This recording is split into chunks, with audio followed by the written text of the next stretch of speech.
He is more of a hole in the Force than a living thing. Force sensitives and worlds rich in the Force draw him. The Miraluka world was one such place. That is why where the Jedi gather, Jedi will die.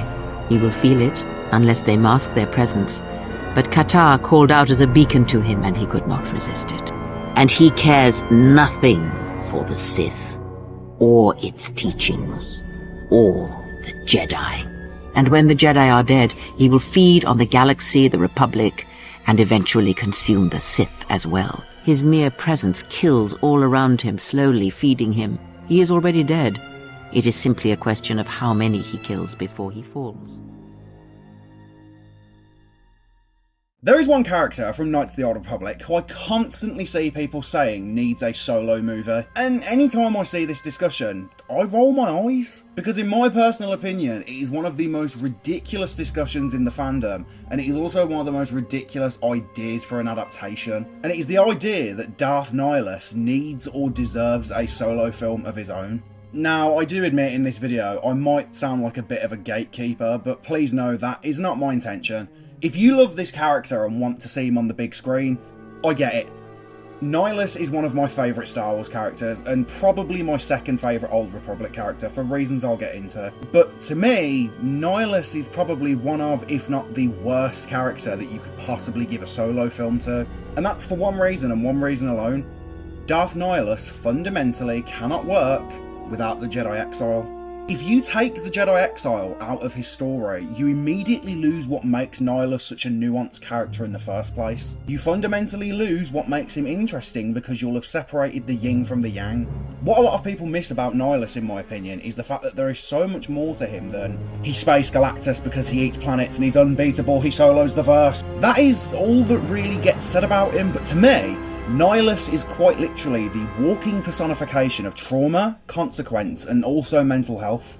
That's what makes him such a great character, and the only reason that's the case is because of KOTOR 2, and because of his connection to Meetra Surik. I'd even go as far as to say that him eating a planet is the most boring aspect of his character, mainly because it's spoken about way too much. If we look at the story, the Jedi Exile has spent years running from her past, the things she did in the Mandalorian Wars. She cut herself off from the Force, she's a wound in the Force, and when we first meet her in KOTOR 2, she's still broken from the Mandalorian Wars and everything that she did in them. She separated herself from the Force to save herself after she felt everyone she cared about die on Malachor 5. Across her journey in KOTOR 2, she meets many companions and forms bonds with all of them. They help her heal her connection to the Force and help her heal from her past, much like the real world whenever we go through something traumatic. We have people we can lean on for support in order to help us conquer our demons. So, what does Nihilus represent with all this? Darth Nihilus represents the Jedi Exile, but not the Jedi Exile that we're playing as.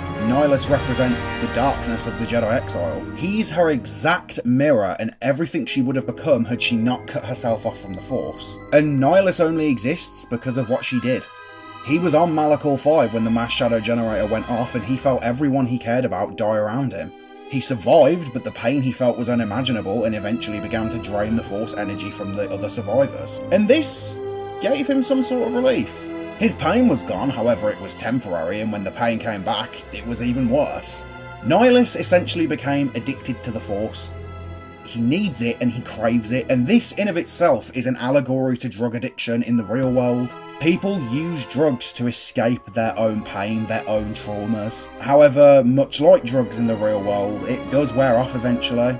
And when the Jedi Exile first hears about Nihilus, we're told that he's extremely strong and that humans are like dust to him and that we're not strong enough to face him. It's only when Meetra Surik has bonded with her companions and become strong enough to face her past that she is able to defeat Darth Nihilus. He can't drain her because she's a wound in the Force, but also he can't drain her because she's conquered her trauma and fear. The dark looming shadow that she inadvertently cast over the galaxy can't harm her anymore, and this is because she's a healed person. She did what Nihilus couldn't do because he took the easy solution here. And even though Nihilus is literally on the edges of the galaxy for most of the game, you can still feel his presence looming over you even though you can't see him. Much like how we can't see depression or trauma, but we know it's there. So with that, Are you starting to see why Darth Nihilus can't really have a solo film? A Nihilus film without the Jedi Exile is like Darth Vader's story without Luke Skywalker. It doesn't work, and it's a way less interesting approach to the character because you don't have what fundamentally makes the character interesting and nuanced. So when people say they want Nihilus to have his own film, I personally think that they've misread the character and what he represents. If you make Nihilus stand on his own,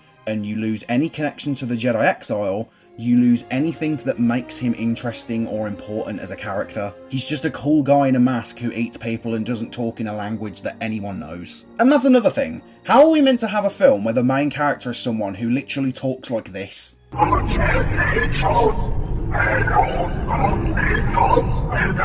No one can understand him. And not only can no one understand him, he spends most of his time in his ship floating around the corners of the galaxy. It doesn't work. And I know there are people that just want 2 hours of Nihilus going around and eating people and planets and destroying the galaxy, but let's be honest here, that would be ridiculously boring after about 5 minutes.